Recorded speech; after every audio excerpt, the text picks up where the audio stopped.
লাগিব।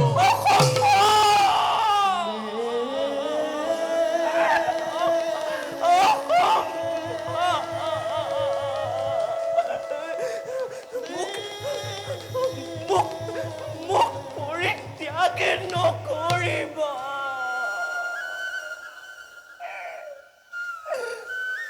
পৰিত্যাগ নকৰিব প্ৰভু, নকৰিব।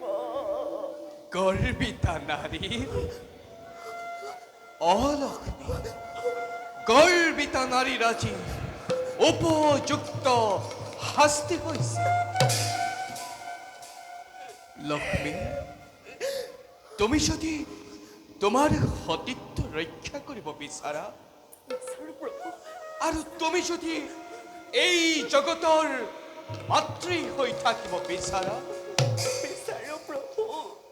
তেনেহ'লে লক্ষ্মী, তুমি তোমাৰ বিলুপ্তি সাধন কৰিবই লাগিব।